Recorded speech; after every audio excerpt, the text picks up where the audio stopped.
Alright, I see a lot of you scratching your head about this cheap eBay shocks and everything like that. Totally understand it. But there's people who buy this because there's a market for this. So obviously people are buying these parts.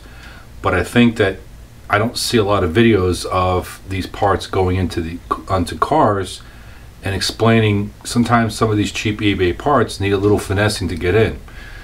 So I'm just trying to illustrate to the people who are going to do this for the first time, or doing this in their driveway with a limited amount of tools, that, you know, sometimes it pays to take it to a shop and have it done, or buy the right part or more expensive part that's correctly aligned so you don't gotta mess with it.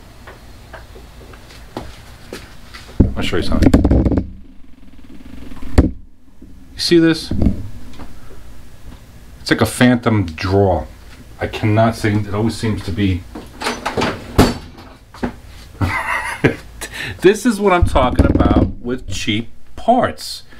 That's a cheap Harbor Freight box, and the freaking drawers do not stay shut. I mean, oh my god, I can just go on and on and on.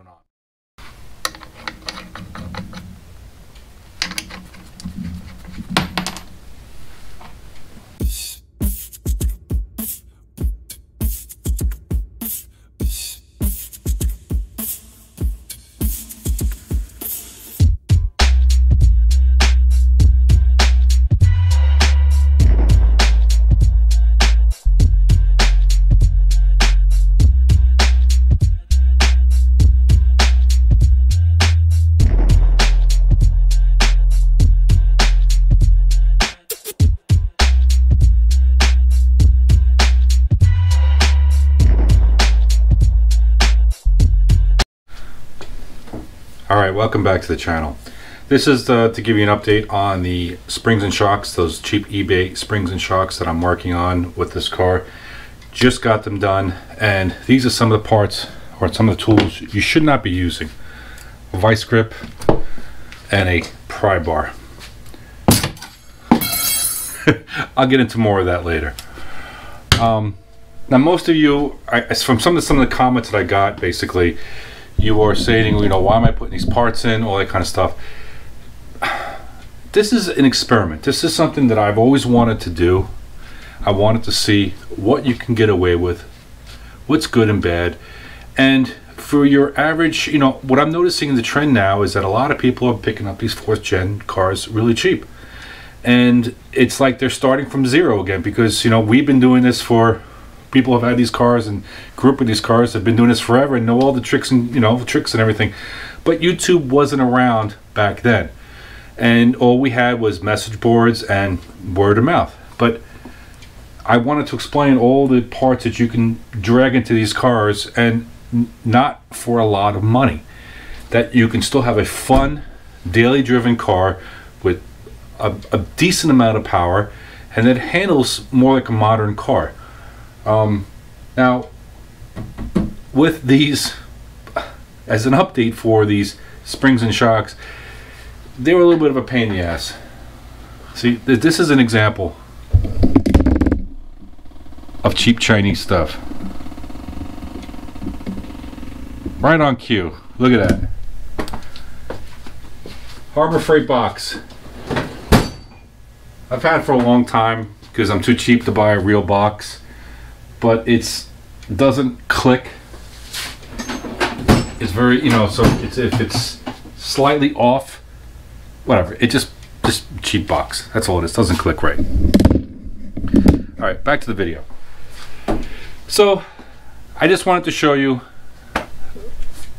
these cheap shocks. They were a pain in the butt to put in. They weren't aligned correctly. You had to like really finagle with them to get them in. And for your average Joe doing this in a driveway, or like no experience with this, will be banging their head up against the wall to get these in. I'll show you some clips of videos of some of the problems I've had. From the previous video, you saw that the spring was cocked the wrong way. That's a relatively simple fix. You put it up into the body of the car or a vise, take a big channel lock and just, you know, put it into place. The other side, same problem. Wrong clocking slightly, but the the angle of where it bolts to the blower control arm was off. You had to really sit there and play with it. I'll cut to a video. Alright. I'm pretty sure you guys are going to ask how I'm getting these springs in, if they're all whacked out of place here. Well, vice grip, jack, and you're able to move it around to get into place. And since this was not in the right angle, basically you gotta do the same thing.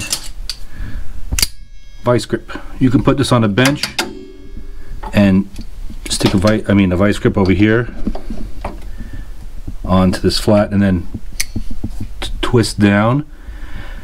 But the reason why I did it on the car is it so I can get the alignment just right, so I'm not going back and forth to the bench. So I bolted the top up,